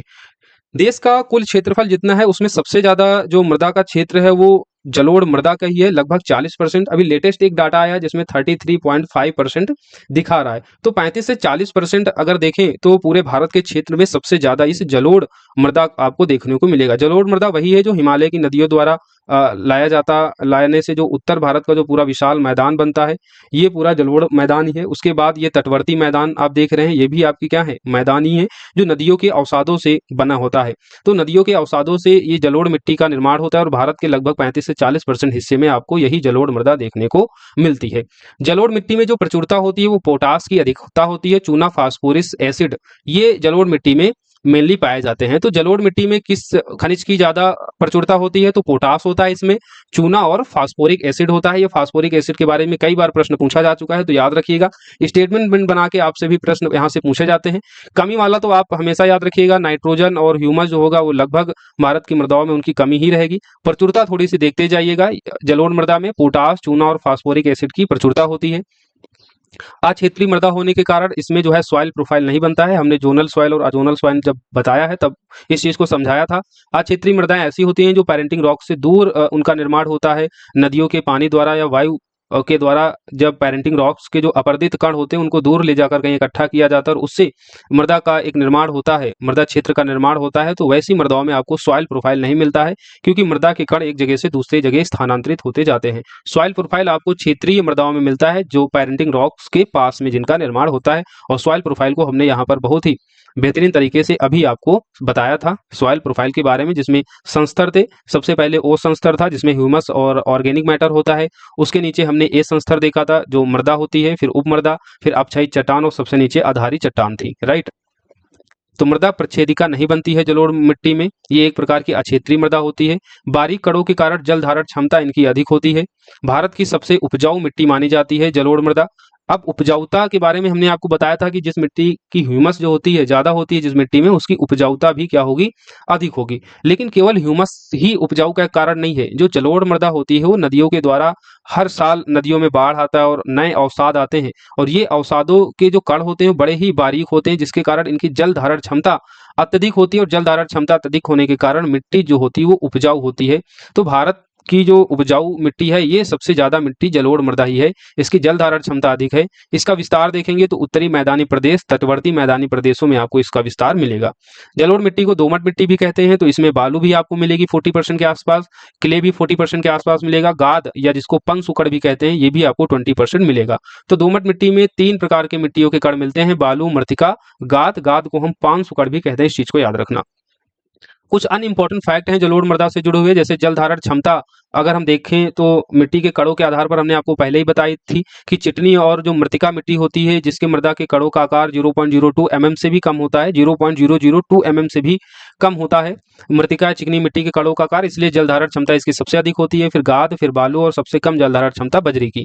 बलुई दोमट मिट्टी की जल धारण क्षमता कम होती है। क्यों? क्योंकि इसके पीछे लग गया है बलुई। और बलुई क्या होती है, ये सैंड के जो कणों का आकार होता है वो अपेक्षिक रूप से बड़े होते हैं कण, इसलिए जलधारण की क्षमता यहाँ पर कम हो जाती है। तो बलुई दोमट मिट्टी दे दे तो आप बताएंगे जलधारण की क्षमता दोमट मिट्टी की अपेक्षा जो है वो कम होती है, क्योंकि इसके रवे बड़े और भारी मात्रा में होते हैं। बालू की जो मात्रा देखेंगे तो पश्चिम से पूर्व की तरफ घटती जाती है, पश्चिम से पूर्व बालू की मात्रा घटती जाएगी। तो जब बालू की मात्रा घटती जाएगी तो जलधारण क्षमता भी पश्चिम से पूर्व की तरफ जाएंगे, तो जो जलोढ़ मैदान में जलधारण क्षमता है वो भी क्या होगी, बढ़ती जाएगी। तो इस चीज को याद रखना। क्यों यहाँ पर बालू की मात्रा घटती जाती है? क्योंकि जो पेरेंटिंग रॉक्स होते हैं वो धीरे धीरे जो है जैसे जैसे आगे जाते रहते हैं वो कण जो है छोटे होते जाते हैं। यानी ये बड़ा सा चट्टान है, जब इसमें पानी का प्रवाह आएगा तो चट्टान के टुकड़े टूटेंगे, तो पहले बड़े बड़े में टूटेंगे, उसके बाद ये और छोटे होंगे, फिर और छोटे होंगे। तो नदी जो निकलती है वो पश्चिम साइड से ही निकल रही है, पश्चिम से निकलती है और ये फिर पूर्व की तरफ बहती है। तो पश्चिम में बालू के जितने कण मिलेंगे उतने उतने बड़े कण जो है ये नहीं मिलते हैं पूर्व की तरफ, इसलिए बालू जो है वो पश्चिम से पूर्व की तरफ घटती जाएगी। क्योंकि यही बालू जब आगे इसके कण और छोटे छोटे हो जाएंगे तो ये गाद और मृतिका का रूप ले लेती है। तो इस तरीके से ये बेसिक कॉन्सेप्ट याद रखना कि जो बालू होती है जलोढ़ मृदा के मैदान में आप जो बालू देखेंगे तो पश्चिम से पूर्व बालू क्या हो जाती है, घट जाती है। भाबर का क्षेत्र आप जानते हैं, जो जलोढ़ मृदा होती है उसको दो प्रकार से वर्गीकृत किया जाता है, एक बांगर, दूसरा होता है खादर। बांगर जो होता है वो पुरानी जलोढ़ मृदा होती है और खादर जो होती है वो नई जलोढ़ मृदा होती है। इसके पहले जो ऊपर आपको क्षेत्र मिलेंगे वो तराई का क्षेत्र मिलता है, और सबसे ऊपर आपको मिलता है भाबर का क्षेत्र, यानी हिमालय का जो पदीय क्षेत्र होता है शिवालिक श्रेणी में। शिवालिक श्रेणी जो शुरू होती है उसके नीचे आपको भाबर मिलता है, जहाँ पर बड़े बड़े चट्टान होते हैं। फिर उसके नीचे तराई वाला क्षेत्र, तराई वाले क्षेत्र के बाद में जलोढ़ मृदाएं शुरू हो जाती हैं, जिसमें एक मृदा होती है पुरानी जलोढ़, यानी नदियों का पानी आया और अपने साथ अवसाद लाया, और अवसाद जो है वो दूर जाके इकट्ठा हो गया, लंबे समय से वहीं पर इकट्ठा है, उसको कहते हैं पुराना जलोढ़। और जो हर साल बाढ़ के द्वारा नया जलोढ़ आता है वो नदियों के आसपास जमा होता रहता है, उस जलोढ़ को कहते हैं हम लोग खादर। तो नवीन जलोढ़ को खादर कहते हैं, पुराने जलोढ़ को बांगर कहते हैं। ये चीज याद रखना। जलोढ़ जितना नया होता है वो उतना ही उपजाऊ होता है, इसलिए खादर का जो मैदान है, खादर की जो मिट्टी है वो अपेक्षिक रूप से जो है बांगर की तुलना में अधिक उपजाऊ होती है। राइट। तो इस तरीके से हमने जलोढ़ मृदा को पढ़ लिया है। अब हम देखेंगे काली मिट्टी के बारे में, काली मृदा के बारे में। काली मृदा को रेगुर मिट्टी भी कहते हैं, कपासी मिट्टी भी कहते हैं, क्योंकि इस काली मिट्टी में जो है कपास मुख्य रूप से उपजाया जाता है और कपास के लिए सबसे उपयुक्त मिट्टी भी होती है, इसलिए इसको हम कपासी मिट्टी भी कहते हैं, रेगुर मिट्टी भी कहते हैं, ट्रॉपिकल चारनोजम मिट्टी भी कहते हैं, और इसको लावा मिट्टी भी कहते हैं, क्योंकि ये बेसाल्टिक चट्टानों से बनी हुई है। यानी कभी ज्वालामुखी आया होगा और अपने साथ ज्वालामुखी आता है तो नीचे से जो मैग्मा होता है वो मैग्मा जब ऊपर जाता है तो वो लावा कहलाता है, और ये लावा जब ठंडा होता है, इसमें बारिश होती है टेम्परेचर के कारण या अन्य फैक्टर के कारण, जो हमने मृदा निर्माण में बताए थे, उन फैक्टरों के कारण ये लावा धीरे धीरे अपर्दित होता है और फिर ये मिट्टी बनती है। तो जहां पर ज्वालामुखी चट्टानों के कारण जो लावा आता है और लावा जब ठंडा होकर उससे मिट्टी बनती है, तो वैसे क्षेत्र में आपको काली मिट्टी देखने को मिलेगी। तो प्रायद्वीपीय पठार का ये जो उत्तर पश्चिम वाला प्रायद्वीपीय क्षेत्र देख रहे हैं, महाराष्ट्र, गुजरात मुख्य रूप से, और इधर मध्य प्रदेश का थोड़ा सा क्षेत्र, कर्नाटक का उत्तरी क्षेत्र, यहाँ पर आपको काली मिट्टी देखने को मिलेगी। ज्वालामुखी विस्फोट से निकले लावा के ठंडा होने के उपरांत बेसाल्ट चट्टानों के अपक्षय व अपर्दन से काली मृदा का निर्माण होता है। यह एक मृण्मय मृदा है जो जल ग्रहण करने या गीले होने पर फूलती है और चिपचिपी हो जाती है, और सूखने पर सिकुड़ती है, और सिकुड़ने के साथ इसमें दरारें पड़ जाती हैं, इसलिए इसे स्वतः जुताई वाली मिट्टी कहते हैं। तो एक चीज याद रखना काली मिट्टी के बारे में कि ये एक ऐसी मिट्टी है, ये मृणमय मिट्टी है। अच्छा, मृणमय या क्ले जो मिट्टी होती है उसमें हमने बताया था कि इसकी जल धारण क्षमता ज्यादा होती है, जल धारण क्षमता इसकी अधिक होती है, और इसमें एक अन्य विशेषता होती है कि जब ये जल धारण करती है मिट्टी तो अत्यधिक फूल जाती है, फूलने के कारण ये चिपचिपी हो जाती है। चिपचिपी के बाद जब ये सूखती है, यानी जब ये सूखती है, गीली होती है, फूलती है, चिपचिपी होती है, लेकिन जब सूखती है तो मिट्टी जो है ये सिकुड़ती है। मिट्टी जब सिकुड़ती है तो इसमें दरारें पड़ जाते हैं, और दरारें जब पड़ जाते हैं तो इसलिए इसको हम स्वतः जुताई वाली मिट्टी भी कहते हैं, क्योंकि जुताई में क्या होता है, मिट्टियों में दरारें ही डाली जाती हैं, मिट्टी में दरारें ही डाली जाती हैं। चूंकि ये मिट्टी जो है स्वतः इसमें दरारें आ जाती हैं सूखने पर, इसलिए इसको हम लोग स्वतः जुताई वाली मिट्टी कहते हैं, काली मिट्टी को। ये चीज याद रखना, आपसे पूछा जाता है। जल धारण क्षमता अधिक होती है, कपास की खेती के लिए सबसे उपयुक्त मानी जाती है, इसलिए महाराष्ट्र गुजरात में आप देखेंगे सबसे ज्यादा कपास होता भी है, इसलिए इसको हम कपासी मिट्टी भी कहते हैं। टाइटेनी फेरस मैग्नेटाइट के कारण इस मिट्टी का रंग लाल होता है। इसमें ह्यूमस की कमी होती है, ह्यूमस के कारण भी लाल रंग होता है, लेकिन काली मिट्टी में आपको ह्यूमस अधिक नहीं मिलेगा। इसका जो काला रंग होता है वो टाइटेनी फेरिस मैग्नेटाइट के कारण होता है, ये चीज याद रखना। इस मिट्टी में प्रचुरता आपको लोहा मिलेगा, चूना मिलेगा, कैल्शियम मिलेगा, एल्युमिनियम, पोटास, मैग्नीशियम कार्बोनेट, इनकी प्रचुरता मिलेगी। कमी नाइट्रोजन, फास्फोरस और ह्यूमस की होगी, यानी एन, पी और ओ की। ओ मतलब ऑर्गेनिक मैटर, पी मतलब फास्फोरस, एन मतलब नाइट्रोजन। तो नाइट्रोजन, फास्फोरस, ह्यूमस की कमी आपको काली मिट्टी में मिलेगी। अन्य जो तत्व हैं लोहा, चूना, calcium, potash, aluminium, magnesium carbonate, इनकी प्रचुरता होती है। विस्तार देखेंगे तो प्रायद्वीपीय भारत के उत्तर पश्चिम में सर्वाधिक अगर देखेंगे काली मृदा का विस्तार तो महाराष्ट्र में आपको मिलेगा। ओवरऑल अगर आप भौगोलिक दृष्टि से देखेंगे तो प्रायद्वीपीय भारत के उत्तर पश्चिम में। क्रेब्स चक्र के अनुसार यह एक परिपक्व मृदा है। परिपक्व मृदा होने के कारण क्या होगा, यहाँ पर आपको सॉइल प्रोफाइल भी मिलेगा। एक परिपक्व मृदा है जिसके निर्माण में विशिष्ट उच्चावच और जलवायु की प्रमुख भूमिका होती है। तो इस तरीके से हमने काली मिट्टी को पढ़ लिया। अब आगे बढ़ेंगे, लाल मिट्टी के बारे में देखेंगे। लाल मिट्टी का जो निर्माण होता है वो जलवायु परिवर्तन के परिणाम स्वरूप रवेदार एवं कायांतरित शैलों के विघटन व वियोजन से निर्मित होता है। तो जलवायु परिवर्तन के परिणाम स्वरूप का मतलब क्या है, यहाँ पर ताप और दाब का इंपॉर्टेंट रोल हो जाता है। माफ कीजिए, ताप, दाब और वर्षा। ताप के साथ में तो दाब अपने आप ही आ जाता है, जहाँ का ताप अधिक होगा वहाँ का दाब कम होगा, जहाँ पर ताप कम होगा वहाँ पर दाब अधिक बढ़ जाता है। लाल मिट्टी का निर्माण जो होता है वो जलवायु परिवर्तन के परिणाम स्वरूप रवेदार एवं कायांतरित शैलों के विघटन और वियोजन से निर्मित होता है। लाल मिट्टी का, ये आप मैप में क्षेत्र देख रहे हैं, ये लाल मिट्टी का पूरा क्षेत्र है। बेसिकली प्रायद्वीप का जो उत्तर पूर्व वाला क्षेत्र है और इधर दक्षिण वाला जो क्षेत्र है, लगभग 26% भाग पर आपको लाल पीली मिट्टी मिलेगी। इधर पूर्वी भारत का भी क्षेत्र है, तो यहाँ पर आपको लाल पीली मिट्टी में मिलेगी। पीली मिट्टी बेसिकली लाल मिट्टी होती है, जब ये लाल मिट्टी गीली हो जाती है, भीग जाती है, तो इसका रंग जो है वो आपको पीला दिखाई देता है, इसलिए इसको हम लोग लाल के साथ में पीली मिट्टी भी कहते हैं। प्रचुरता इसमें होती है सिलिका, पोटास और लोहे की। कमी वही नाइट्रोजन, फास्फोरिक एसिड, चूना और ह्यूमस की। चूना और ह्यूमस की प्रचुरता क्यों होती है, क्योंकि जलवायु परिवर्तन जब हम कहते हैं तो इसमें आप टेम्परेचर और वर्षा को काउंट कर लीजिए। और वर्षा के कारण क्या होता है, जो सिलिका होती है, सिलिका तो आपकी ऊपर रहेगी, लेकिन जो अन्य जो एलिमेंट्स होते हैं जिसमें बेसिकली जो चूना होता है उसका लीचिंग हो जाता है। चूना और एल्युमिनियम जो होता है वो लीचिंग के द्वारा नीचे चला जाता है, जिसके कारण क्या होता है, इस मिट्टी में आपको चूने की कमी मिलेगी। ह्यूमस तो हमने आपको पहले ही बताया था, ह्यूमस और नाइट्रोजन की आपको कमी भारत के लगभग सभी मिट्टियों में देखने को मिलती है। फास्फोरिक एसिड वाला, इसको याद रखना, फास्फोरिक एसिड की भी कमी आपको लाल पीली मिट्टी में देखने को मिलेगी। तो नाइट्रोजन, फास्फोरिक एसिड, चूना और ह्यूमस की कमी है। सिलिका, पोटास और लौह तत्वों की यहाँ पर आपको प्रचुरता देखने को मिलेगी। अच्छा, यहाँ पर हमने क्या बताया, लौह तत्व। लौह तत्व को अभी हमने पीएच लेवल पे देखा था। जिस मिट्टी में लौह तत्व अधिक होगा वो मिट्टी कैसी होगी, अम्लीय होगी। तो लाल पीली मिट्टी की जो प्रकृति होती है वो कैसी होती है, अम्लीय होती है। इस तरीके से अगर आपके बेसिक कॉन्सेप्ट क्लियर होते हैं तो आपको बहुत याद नहीं करना पड़ता है, राइट। तो प्रचुरता सिलिका, पोटास, लौह तत्वों की। कमी नाइट्रोजन, फास्फोरिक एसिड, चूना और ह्यूमस की। मिट्टी की प्रकृति कैसी होगी, अम्लीय होगी, क्योंकि इसमें आयरन होगा। आयरन जब जिस मिट्टी में अधिक होगा उस मिट्टी की प्रकृति कैसी होगी, अम्लीय होगी। जिस मिट्टी में आपको कैल्शियम और मॉलिब्डेनम अधिक मिलेगा उस मिट्टी की प्रकृति कैसी होगी, क्षारीय होगी। लौ ऑक्साइड के कारण ही इसका रंग जो होता है वो लाल होता है, परंतु जलयोजित रूप में, यानी जब ये मिट्टी भीग जाती है तो यह मिट्टी हमको पीली दिखाई देती है। यह अत्यधिक निच्छालित मिट्टी है। निच्छालित मिट्टी होने के कारण ही चूना जो मिट्टी में होता है वो नीचे चला जाता है, और जिसके कारण इस लाल पीली मिट्टी में आपको चूना कम मिलता है। सिलिका जो होता है वो ऊपर ही रहता है। निच्छालन जब होगा, निच्छालन में हमेशा याद रखना सिलिका ऊपर रहेगा, बाकी जो एल्युमिनियम और जो चूना होता है वो मिट्टी में रिसकर नीचे चला जाता है। तो चूना इसीलिए इस मिट्टी में आपको कम मिलेगा, सिलिका की प्रचुरता मिलती है, क्योंकि ये जो मिट्टी है वो अत्यधिक निच्छालित मिट्टी है, जहां सतह की मिट्टी का रंग लाल होता है और नीचे जाने पर यह पीले रंग की हो जाती है। तो लाल पीली मिट्टी कहने का एक दूसरा कारण भी है। निच्छालित मिट्टी होने के कारण क्या होता है, सतह की जो ऊपरी मिट्टी होती लाल दिखाई देती है और नीचे जब जाते हैं तो इस मिट्टी का रंग पीला हो जाता है। बाकी लौह ऑक्साइड के कारण भी इस मिट्टी का रंग लाल होता है और जब इस पर पानी पड़ता है तो ये मिट्टी हमको पीली दिखाई देती है। विस्तार देखते हैं तो प्रायद्वीपीय भारत के पूर्वी भाग में और उत्तर पूर्वी राज्यों में इस लाल पीली मिट्टी का विस्तार आपको देखने को मिलेगा। जलोढ़ मृदा के बाद में जो परसेंटेज है मिट्टी का, तो वो परसेंटेज है आपके लाल पीली मिट्टी का, यानी सबसे ज्यादा भारत में जलोढ़ मृदा मिलेगी, उसके बाद आपको लाल पीली मिट्टी मिलेगी, देन लाल पीली मिट्टी के बाद आपको काली मिट्टी मिलेगी। ये काली मिट्टी का क्षेत्र हमने ऊपर देखा था। काली मिट्टी का क्षेत्र लगभग 16 से 17% के आसपास है, राइट। चलिए अब हम लोग आगे देखते हैं लेटराइट मिट्टी के बारे में। लेटराइट मिट्टी काफी इंपॉर्टेंट मिट्टी है, ये आपसे बार बार एग्जाम में पूछी जाती है। तो लेटराइट मिट्टी वहां पर बनेगी जहां पर 200 सेंटीमीटर से ज्यादा बारिश होगी और उसके साथ ही टेम्परेचर भी वहां का अधिक होगा। तो अधिक ताप और अधिक वर्षा वाले क्षेत्र में आपको ये लेटराइट मिट्टी देखने को मिलेगी। उष्ण या उपोष्ण कटिबंधीय क्षेत्र जहां पर तापमान अधिक होता है, वर्षा अधिक होती है, चूना और सिलिका के निक्षालन से जो है ये निर्मित होती है। लेटराइट मृदा का स्वरूप ईंट जैसा होता है, भीगने पर यह कोमल मुलायम और सूखने पर कैसी हो जाती है, सूखने पर यह कठोर हो जाती है। इस मिट्टी की उर्वरता कम होती है।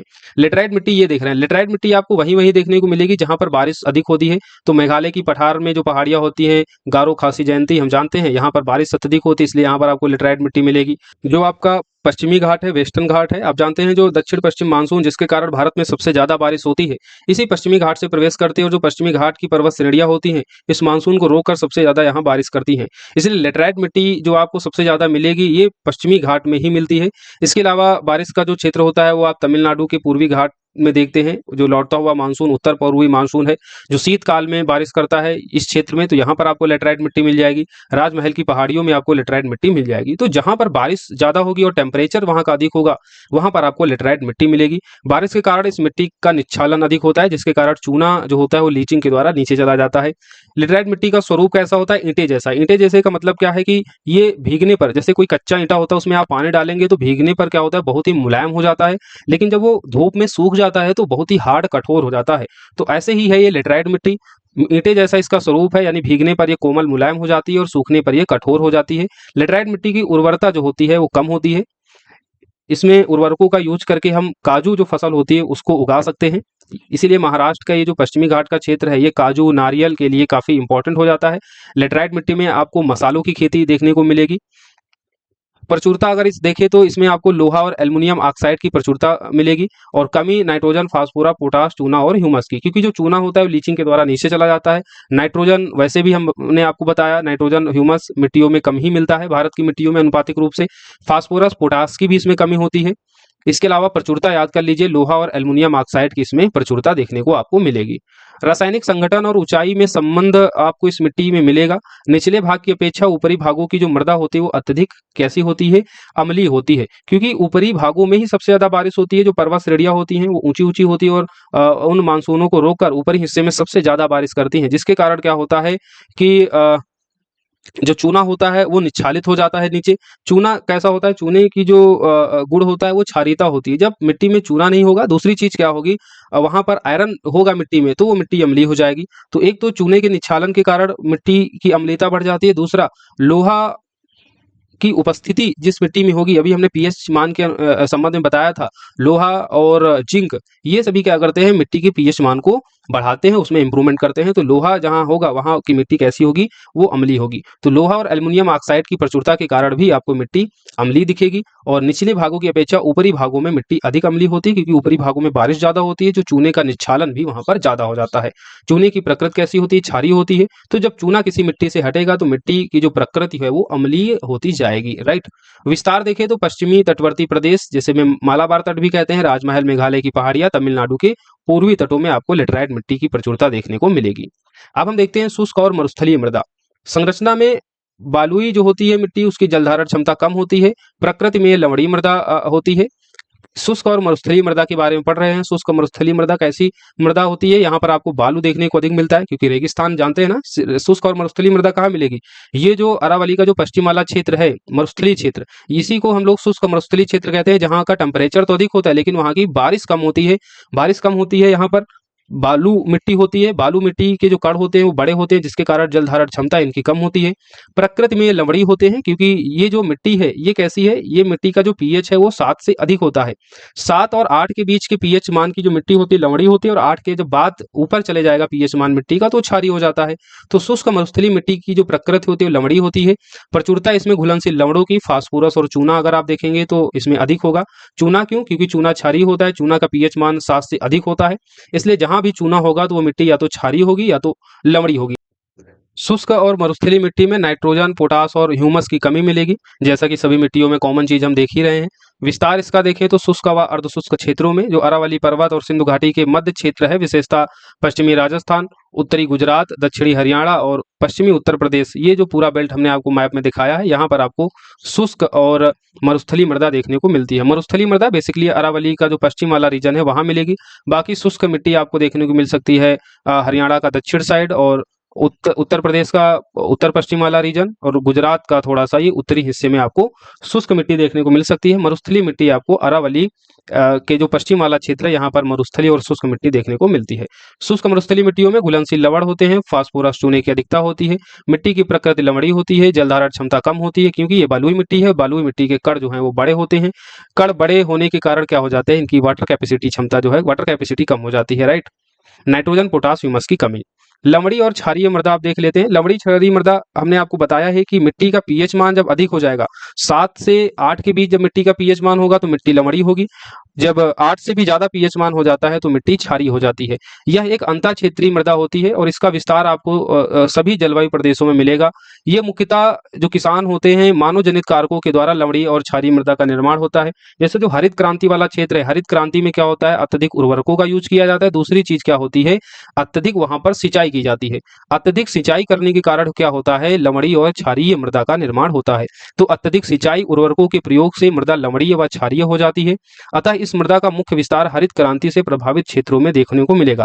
प्राकृतिक रूप से अगर आप लवणीय और क्षारीय मृदा को देखेंगे तो आपको कच्छ के रन में मिलेगा, ये चीज आप याद रखना। नेचुरली अगर आप भारत के किसी क्षेत्र में लवणीय और क्षारीय मृदा को ढूंढेंगे तो आपको वो कच्छ के रन में मिलेगा, या फिर आपको उन डेल्टाई क्षेत्रों में मिलेगा, जैसे पश्चिम बंगाल के कुछ रीजन में आपको लवणीय और क्षारीय मृदा मिल सकती है। ज्यादातर आपको लवणीय और क्षारीय मृदा का जो क्षेत्र है वो मानो फैक्टर के कारण अत्यधिक सिंचाई और उर्वरकों के प्रयोग से ये लवणीय और क्षारीय मृदा देखेंगे। इसके कई स्थानीय नाम हैं: रेह, कल्लर, रकार, ऊसर, कार्ल या चापेन। ये सभी लवणी और क्षारीय मृदा के उदाहरण हैं। स्थानीय रूप से जब किसान जो है अत्यधिक सिंचाई करते हैं, उसमें अत्यधिक उर्वरकों का यूज करते हैं, तो जो हमारी अच्छी मिट्टियां होती हैं वो भी अत्यधिक लवणी और क्षारीय हो जाती हैं। रेह मिट्टी हो जाती है, कल्लर हो जाती है, ऊसर बन जाती है मिट्टी। ये सभी स्थानीय नाम है इसी अत्यधिक लवणी और अत्यधिक क्षारीय मृदाओं के: रेह, कल्लर, रकार, ऊसर, कार्ल, चापेन आदि। इनमें प्रचुरता किसकी होगी? तो प्रचुरता इसमें पोटास और अन्य लवणों जैसे sodium, magnesium, calcium. Sodium, magnesium, calcium के बारे में अभी हमने बताया, इनकी प्रकृति कैसी होती है? क्षारीय होती है। तो कैल्शियम जहां पर होगा वो अत्यधिक कैसी होगी? क्षारीय मृदा होगी, लवणी मृदा होगी। वैसे ही मैग्नीशियम और सोडियम भी। क्षारीय मृदा में कमी किस खनिज की होती है? तो नाइट्रोजन, फास्फोरस, ह्यूमस की कमी होती है। प्रचुरता जरूर याद रखना, पोटास के साथ साथ में कुछ अन्य लवण जैसे सोडियम, मैग्नीशियम, कैल्शियम, जिनका पीएच मान अधिक होता है वो इस मिट्टी में आपको देखने को मिलेंगे। एक कॉन्सेप्ट मृदा का लवणी भवन आता है। मृदा का लवणी भवन क्या होता है? मृदा में एकत्रित सिंचित जल के वाष्पीकृत होने से पीछे छूटे नमक व खनिजों से ये उत्पन्न होता है। यानी मृदा में आपने सिंचाई की और सिंचाई के बाद वाष्पीकृत होकर जब वो उड़ जाता है, उड़ने के बाद जो एक परत बच जाती है वही परत कहलाती है सलाइन बिल्डिंग। तो पीछे छूटे हुए जो नमक और खनिज से उत्पन्न जो परत बच जाती है उसको कहते हैं मृदा का लवणी भवन। सिंचित भूमि पर यह मृदा को क्या कर देती है? अपारगम में बना देती है, राइट। तो इसे आप याद रखना, मृदा का लवणी भवन एक बार पूछा गया था। तो मृदा में एकत्रित सिंचित जल के वाष्पीकृत होने से पीछे छूटे नमक व खनिजों से ये मृदा का लवणी भवन बनता है। और सिंचित भूमि पर जो है ये मृदा को कैसा बनाता है? अपारगम में बनाता है। पीठमय मृदा या दलदली मृदा क्या होती है? ये आप देख रहे हैं पीठमय मृदा है, जहां पर आपको पानी बेसिकली ज्यादा मिलेगा, भरा हुआ हमेशा मिलता है। ये आपको तटवर्ती क्षेत्रों में मिलेगा, और दूसरा आपको ये नदियों के क्षेत्र में मिलेगा जहां पर आपको शिवालिक श्रेणी का जो तराई वाला रीजन है वहां पर। तो पीठमय मृदा और दलदली मृदाओं को देख लेते हैं। यह मुख्यतः जल जमाव वाले क्षेत्रों में पाया जाता है। घुलनशील लवणों, जैविक पदार्थों यानी जो ऑर्गेनिक मैटर होते हैं वो तुलनात्मक रूप से अन्य मिट्टियों की तुलना में यहाँ पर अधिक आपको देखने को मिलता है। तो जैविक पदार्थ या कार्बनिक तत्व या ह्यूमस जिसको कहते हैं, भारत की किस मिट्टी में आपको तुलनात्मक रूप से ज्यादा मिलता है? तो अगर आपसे पूछा जाए तो क्या बताएंगे? पीटमय मृदा, या जिसको हम दलदली मृदा भी कहते हैं। दलदली मृदा कहाँ पर आपको देखने को मिलेगी? मुख्यतः जल जमाव वाले क्षेत्र में। इसमें कमी किसकी होगी? फास्फोरस नाइट्रोजन की कमी होती है। फेरस आयन होने से जो पीटमय मृदा या दलदली मृदा होती है, इसका रंग नीला आपको दिखाई देगा। यह मृदा चावल गन्ने की खेती के लिए उपयुक्त होती है। तो आप जानते हैं जो दलदली क्षेत्र होता है, तराई वाला क्षेत्र होता है, वहां पर गन्ना और चावल जो है की खेती उपयुक्त रूप से की जाती है। बाकी की अन्य फसलें यहाँ पर बहुत अच्छी तरीके से नहीं हो पाएंगी, क्योंकि ये जो सभी फसलें हैं, चावल गन्ना, इनके लिए अत्यधिक पानी की जरूरत होती है, अत्यधिक नमी की जरूरत होती है। इसलिए चावल गन्ना और जूट जैसी जो फसलें होती हैं वो इन पीटमय मृदा और दलदली मृदाओं में अच्छे से हो जाती हैं। राइट, तो पीटमय मृदा, दलदली मृदा को देख लिया। अब हम लोग पर्वतीय मृदा को देख लेते हैं। पर्वतीय मृदा को वनीय मृदा भी कहते हैं। जलवायु व पारिस्थितिकी के अनुसार इस मृदा की प्रकृति में भिन्नता मिलती है, यानी ऊंचाई के साथ साथ जैसे आप ऊपर बढ़ेंगे तो जो मिट्टी होती है उसमें भी आपको भिन्नता देखने को मिलेगी। यह निर्माणाधीन मृदा है, क्योंकि हम जान रहे हैं जो हिमालयन बेल्ट है वो कैसा बेल्ट है? वो लेटेस्ट बेल्ट है, और लगातार इसमें वलन के कारण उसका निर्माण, उसका फॉर्मेशन अभी भी हो रहा है, जिसके कारण यहाँ की जो मिट्टी है वो अभी भी निर्माणाधीन है और पूरी तरीके से वैज्ञानिकों के द्वारा इसको स्टडी नहीं किया गया है। क्यों स्टडी नहीं किया गया है? क्योंकि ये प्रत्येक वर्ष जो है इसका नया फॉर्मेशन होता है, तो नया फॉर्मेशन होता है तो फिर उसकी नई स्टडी करनी पड़ती है। तो ये चीज आपको याद रखना, ये जो पर्वतीय मृदा या वनीय मृदा है ये निर्माणाधीन मृदा है। जलवायु परिस्थितियों के अनुसार इस मृदा की प्रकृति में आपको भिन्नता देखने को मिलेगी। वन आच्छादित क्षेत्रों में ह्यूमस आपको मिलेगा, यानी जो निचला क्षेत्र होता है इस पर्वतीय क्षेत्र का, जो निचली बेल्ट होता है, यहाँ पर तो आपको वनस्पतियां काफी मात्रा में मिलेगी, और जब वनस्पतियां होंगी तो मिट्टी में ह्यूमस भी मिल जाएगी। लेकिन जैसे जैसे आप ऊपर बढ़ेंगे तो वन जो होते हैं वो कम होते जाते हैं, जिसके कारण आपको ऊपर का जो पर्वतीय क्षेत्र की जो मृदा है वहां ह्यूमस नहीं मिलेगी। वन आच्छादित जो क्षेत्र है वहां आपको ह्यूमस मिल जाएगा। ऊंचे और कम तापमान वाले क्षेत्रों में ह्यूमिक एसिड बनता है। ह्यूमिक एसिड और ह्यूमस में अंतर है, याद रखना। जब आप अधिक ऊंचाई पर जाएंगे तो वहां का टेम्परेचर भी कम होता जाता है, और जब टेम्परेचर कम हो जाता है और आप ऊंचाई वाले क्षेत्र में पहुंच जाते हैं, बेसिकली ये कंडीशन आपको पर्वतीय मृदाओं में देखने को मिलेगी, और यहाँ पर ह्यूमिक एसिड बनता है। ह्यूमिक एसिड क्या करता है? जो आयरन और एल्युमिनियम होते हैं उनके ऑक्साइड को घोलकर मृदा के नीचे निच्छादित कर देता है, और ये जो प्रक्रिया कहलाती है, इस प्रक्रिया को कहते हैं पेटजोलीकरण, पेटजोलाइजेशन। ठीक, तो पेटजोलीकरण जो होता है ये क्या करता है? इस पेटजोलीकरण में क्या होता है? पेटजोलीकरण में क्या होता है? बेसिकली ह्यूमिक ऑक्साइड जो है वो फेरस और एल्युमिनियम ऑक्साइड को निच्छादित कर देता है नीचे, और ऊपर आपका बचता है सिलिका। तो इसी को कहते हैं पेटजोल मृदा। पेटजोल मृदा आपको जो देखने को ज्यादा मिलेगी वो जब हम विश्व की मिट्टियां देखते हैं तो जो साइबेरियन वाला क्षेत्र होता है, जो ठंडा क्षेत्र होता है, जहां पर तापमान जो होता है वो कम होता है, ऊंचाई वाला क्षेत्र जो है वहां पर आपको पेटजोल मृदा देखने को मिलती है। और भारत में आपको पेटजोलिक जो सॉइल है वो कहाँ मिलेगी? पर्वतीय क्षेत्रों मिलेगी। जो पर्वतीय क्षेत्र का जो सबसे ऊपरी हिस्सा होगा पर्वतों का, हिमालयन बेल्ट का जो ऊपर वाला क्षेत्र है, लेह लद्दाख, यहाँ पर टेम्परेचर कम होता है। टेम्परेचर कम होने के कारण क्या होता है? ह्यूमिक एसिड बनता है, और ह्यूमिक एसिड फेरस और एल्युमिनियम के ऑक्साइड को नीचे निच्छादित कर देता है, और सिलिका आपका ऊपर बचता है, और इस पूरी प्रक्रिया को कहते हैं पेटजोलीकरण। पेटजोलीकरण से पेटजोल मृदा का निर्माण होता है। अच्छा, पर्वतीय मृदाओं में एक हमने आपको और मृदा बताई थी जब हिमालय का फॉर्मेशन हमने आपको पढ़ा रहे थे, करेवा संरचना, करेवा मिट्टी। करेवा मिट्टी ये जो हिमोड़ होता है, हिमानीकृत जो नदियां झीलें होती हैं उनके जो अवक्षेप अवसाद होता है उसके द्वारा जो मिट्टी बनती है उसको कहते हैं करेवा संरचना। करेवा संरचना ये आपको बेसिकली कश्मीर घाटी में देखने को मिलती है, और यहाँ पर केसर की खेती जो है बहुत बेहतरीन तरीके से की जाती है। केसर जिसका स्थानिक नाम कश्मीर घाटी में जॉफ्रॉन भी है, तो जॉफ्रॉन या केसर की खेती के लिए करेवा फॉर्मेशन जो है सबसे उपयुक्त माना जाता है। और करेवा संरचना किससे बनती है? हिमोड़ निक्षेपों से। हिमोड़ निक्षेप आपको कहाँ देखने को मिलेंगे? भारत के पर्वतीय क्षेत्र जो हिमालयन बेल्ट है यहाँ पर। राइट, अब हम लोग मृदा क्षरण यानी जो मृदा का निम्नीकरण होता है, अत्यधिक सिंचाई के कारण, अत्यधिक वर्षा के कारण जो निच्छादित हो जाती है मृदा, या मृदा वायु जनित कारक या अन्य जल जनित कारकों की वजह से उसकी जो परत है वो हट जाती है, जिससे मृदा का क्या हो जाता है? क्षरण हो जाता है। और मृदा के अपरदन देखेंगे, इनके पीछे क्या फैक्टर हैं ये चीज हम देखेंगे। बेसिक कॉन्सेप्ट यहाँ से देखेंगे, मेंस पर्सपेक्टिव से काफी इंपॉर्टेंट है। बाकी प्रीलिम्स में भी कॉन्सेप्ट बेस अगर प्रश्न आ जाए तो आपका गलत नहीं होना चाहिए। तो मृदा क्षरण या मृदा का निम्नीकरण या मृदा का अपरदन के कई कारक हैं, जिसमें दो कारण इंपॉर्टेंट हैं, इनका आप सब डिवीजन करके देख सकते हैं। एक तो प्राकृतिक भौगोलिक कारण, दूसरा होता है मानवीय कारण। प्राकृतिक भौगोलिक कारकों में वायु अपर्दन, जलीय अपर्दन, समुद्री तरंगों द्वारा अपर्दन और हिमानी अपर्दन, ये आप देखेंगे इनके कारण मृदा क्षरण और अपर्दन होता है। मानवीय कारक को भी दो भागों में डिवाइड कर लीजिए फिर से, एक होता है अप्रत्यक्ष कारक, दूसरा होता है प्रत्यक्ष कारक। प्रत्यक्ष कारकों में वनों की कटाई, चारागाह के रूप में भूमि का अत्यधिक इस्तेमाल, यानी अगर आप अत्यधिक पशुचारण करेंगे तो जो पशु होते हैं वो घास फूस खा जाते हैं, जिसके कारण क्या होता है, मिट्टी का कटाव अधिक होने लगता है। जब हवा आती है, घासें क्या करती है, मिट्टी के कटाव को रोकती हैं, क्योंकि घास जो होती है वो घासों की जो जड़ें होती हैं वो मिट्टी को जकड़ कर रखती हैं। लेकिन जब अत्यधिक पशुचारण होगा, वहां की वनस्पतियां घासों को अगर वो खा जाएंगे तो जो मिट्टी की पकड़ होती है वो खत्म हो जाएगी। बारिश होगी या बहुत तेजी से हवा चलेगी तो मिट्टी का जो क्षरण होना यहाँ पर तय हो जाता है, राइट। तो अत्यधिक पशुचारण भी एक प्रत्यक्ष कारक है मृदा अपरदन का। अवैज्ञानिक कृषि पद्धतियां जैसे झूम की खेती करना, फसल चक्र का प्रयोग न करना, ये सभी मानवीय कारक हैं मृदा अपरदन के। इसके अलावा अत्यधिक रासायनिक उर्वरकों और कीटनाशकों का प्रयोग भी। अप्रत्यक्ष कारकों में अत्यधिक नगरीकरण, औद्योगिकरण, सड़क निर्माण, खनन कार्य, हरित क्रांति के जो अलग अलग वेरिएबल लगातार आ रहे हैं उनके कारण, हरित क्रांति में अत्यधिक सिंचाई और उर्वरकों का प्रयोग, ये सभी होता ही है। जल प्रवाह की समस्या है, बांधों का निर्माण, बहुउद्देशीय परियोजनाओं का निर्माण, ये सभी मानवीय कारक हैं जो अप्रत्यक्ष रूप से मृदा अपरदन में जो है भूमिका निभाते हैं। अब मृदा अपरदन से प्रभाव क्या होता है? मृदा अपरदन के कारण जो मृदा की ऊपरी सतह होती है उसका क्षरण हो जाता है, उसका ह्रास हो जाता है, और मृदा की जो ऊपरी सतह होती है उसमें होता है ह्यूमस या ऑर्गेनिक मैटर, जो सबसे ज्यादा मिट्टी को उपजाऊ बनाता है। तो जब इस ऊपरी सतह का ह्रास हो जाएगा तो मिट्टी की जो उर्वरता होगी वो भी कम हो जाएगी, जिससे कृषि की उत्पादकता में कमी आती है। निच्छालन और जल जमाव द्वारा मृदा के पोषक तत्वों का ह्रास हो जाता है, यानी अगर आप अत्यधिक सिंचाई करेंगे, अत्यधिक उर्वरकों का यूज करेंगे तो उसके कारण क्या हो जाएगा, जो एलिमेंट्स होते हैं, जो पोषक तत्व होते हैं मिट्टी के, वो नीचे चले जाते हैं। तो इससे भी मृदा की उपजाऊता का ह्रास होता है, मृदा की उर्वरता का ह्रास होता है। भौम जल स्तर और मृदा आर्द्रता में गिरावट आती है मृदा अपरदन के कारण, क्योंकि जब मिट्टी का अपरदन होगा तो सीधी सी बात है वहां की वनस्पतियां नष्ट होंगी और जो जल धारण करने की जो क्षमता होती है वो भी नष्ट होगी, जिसके कारण भौम जल स्तर भी कम होगा और मृदा की आर्द्रता भी कम होगी।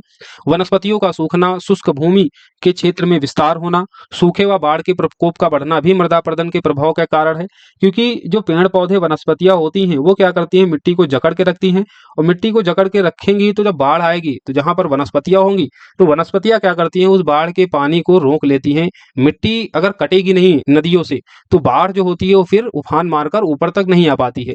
लेकिन जब नदियों के किनारे की जो मिट्टी है वो कट जाती है, नदियों के किनारों के पेड़ पौधे सभी खत्म हो जाएंगे, सूख जाएंगे, तो बाढ़ की समस्या तो होगी। जब पेड़ पौधे नहीं रहेंगे तो सूखे की भी समस्या बनेगी। नदियों के तलों में रेत का जमाव बढ़ जाता है, ये भी एक बड़ा कारण है मृदा अपरदन का, क्योंकि मिट्टी के नदी के किनारों की जब मिट्टी कटेगी तो कट कट के नदियों में आएगी, और वो जो कट के जब मिट्टी नदी में आएगी तो जो नदी के जो तल है उसमें आपको जमाव देखने को मिलेगा।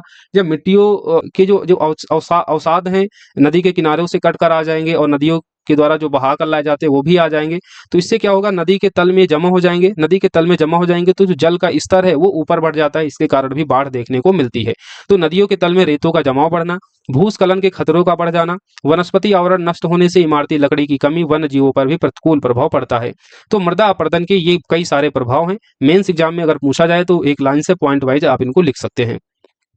अब मृदा संरक्षण के क्या उपाय हो सकते हैं? तो कीटनाशक और उर्वरकों की जगह आप ऑर्गेनिक उर्वरकों का यूज कीजिए, वृक्षारोपण कीजिए, घास को उगाइए, सतत कृषि को बढ़ावा दीजिए, धान व गन्ने जैसी फसलों को उगाइए, क्योंकि धान और जो गन्ना होता है ये लवण रोधी फसलें होती हैं, मृदा की जो क्षारीयता लवणीयता है उसको कम करती हैं। तो धान व गन्ने जैसी लवणीय फसलों को उगाइए। मल्चिंग कीजिए, मल्चिंग का मतलब होता है कवर क्रॉप्स, यानी जो फसलें होती हैं, फसलें उगाने के बाद जब वो काट ली जाती हैं उसके बाद जो उनका अवशेष बचता है उसको जो है मिट्टी में हमको डाल देना चाहिए। मिट्टी में डालने से क्या होगा कि पानी जो गिरता है, पानी के गिरने से उस मिट्टी का कटाव नहीं होगा। बहुत तेजी से हवा चलेगी तो भी मिट्टी की जो परत है वो ऊपरी नहीं कटेगी।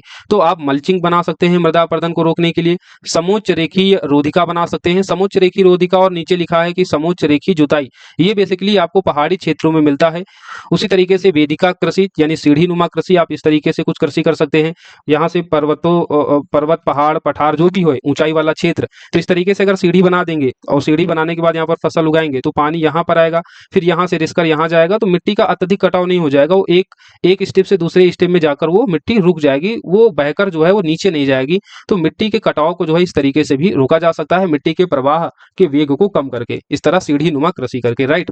अंतर फसलीकरण यानी फसलों में विविधता लाकर कई सारी फसलों को बार बार रिपीटेशन करके भी आप मृदा अपरदन को कम कर सकते हैं, मृदा की जो उपजाऊता है उसको बरकरार रख सकते हैं। फसल विविधीकरण को बढ़ाना, पट्टी नुमा कृषि करना, वायु अपरदन को बेसिकली रोकने के लिए। पट्टी नुमा में क्या होता है कि यहाँ पर आपने फसल बो दी और उसके आगे थोड़ा सा आपने घास उगा दी, फिर आपने फसल उगाई, फिर एक घास यहाँ उगा दी, तो बीच बीच में गैप कर देते हैं।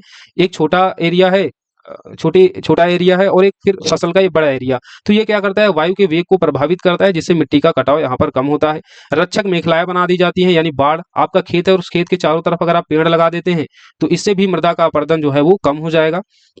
इसको कहते हैं विंड ब्रेक्स बनाना। जो समुद्री क्षेत्रों के किनारे जो खेती की जाती है उसमें इस तरीके के हम जो है शेल्टर बेल्ट्स बना सकते हैं, रक्षा मेखलाएं बना सकते हैं, ताकि जो वायु का जो वेग के द्वारा जो मिट्टी का कटाव होता है उसको रोका जा सके। तो विंड ब्रेक्स क्रॉपिंग भी मृदा संरक्षण के लिए इंपॉर्टेंट हो जाता है। जीरो टिलेज खेती, इसमें क्या होता है, बिना जुताई किए हुए खेती करते हैं, बिना जुताई हुई खेती करते हैं तो सीधी सी बात है, अगर मिट्टी को आप जोतेंगे नहीं तो इसका अत्यधिक कटाव नहीं हो पाएगा। तो जीरो टिलेज खेती, रक्षक मेखलाएं बनाना, पट्टी नुमा कृषि करना, फसल विविधीकरण, अंतर फसलीकरण, वेदिका क्रस, समोच्च रेखीय रोधिका बनाना, समोच्च रेखीय जुताई करना, मल्चिंग बनाना, धान गन्ना जैसी लवण रोधी फसलों को उगाना, जैविक उर्वरकों का प्रयोग करना, वृक्षारोपण व घास रोपण करना, ये सभी मृदा संरक्षण के उपाय हैं, मृदा को उपजाऊ बनाने और मृदा के कटाव, मृदा के अपरदन को रोकने के लिए। अब कुछ इंपॉर्टेंट फैक्ट हैं, जैसे नाइट्रोजन स्थिरीकरण। आप जानते हैं कि जो मिट्टी होती है वो डायरेक्ट नाइट्रोजन को ग्रहण नहीं करती, वो नाइट्रेट के रूप में मिट्टी को माफ कीजिए, नाइट्रेट के रूप में जो है मिट्टी नाइट्रोजन को ग्रहण करती है। और नाइट्रोजन का अनुपात कितना होना चाहिए, 4 होना चाहिए एक अच्छी मिट्टी में। तो इसके लिए क्या किया जाता है, जो दलहनी फसलें होती है उनको उगाया जाता है। दलहनी फसलों की गांठ में जो राइजोबियम होता है ये डायरेक्ट वायुमंडल से नाइट्रोजन को लेती है और उसको फिर नाइट्रेट में कन्वर्ट करके मिट्टी को ट्रांसफर कर देती हैं। तो मिट्टी में नाइट्रोजन की मात्रा पर्याप्त रूप से बनी रहे, इसके लिए जरूरी है कि आप अपने खेतों में दलहनी फसलों को साल में एक बार जरूर बोएं। इसलिए यहाँ पर कहा जा रहा है कि अंतर फसलीकरण करें, यानी गेहूं चावल ही ना उगाएं, उसके साथ में दलहनी फसलों को भी आप उगाएं, फसलों का विविधीकरण करें, ताकि जो फसलों में के कारण जो एलिमेंट्स मिट्टी में आने चाहिए वो पर्याप्त रूप से मिट्टी में आते रहें साल दर साल। नाइट्रोजन स्थिरीकरण के लिए प्रमुख फसलें कौन सी होती है, दलहनी फसलें, जिसमें अल्फा जो बीन्स होती है, मटर होती है, उड़द, सोयाबीन, ये सभी दलहनी फसलें नाइट्रोजन स्थिरीकरण में प्रमुख भूमिका निभाती हैं।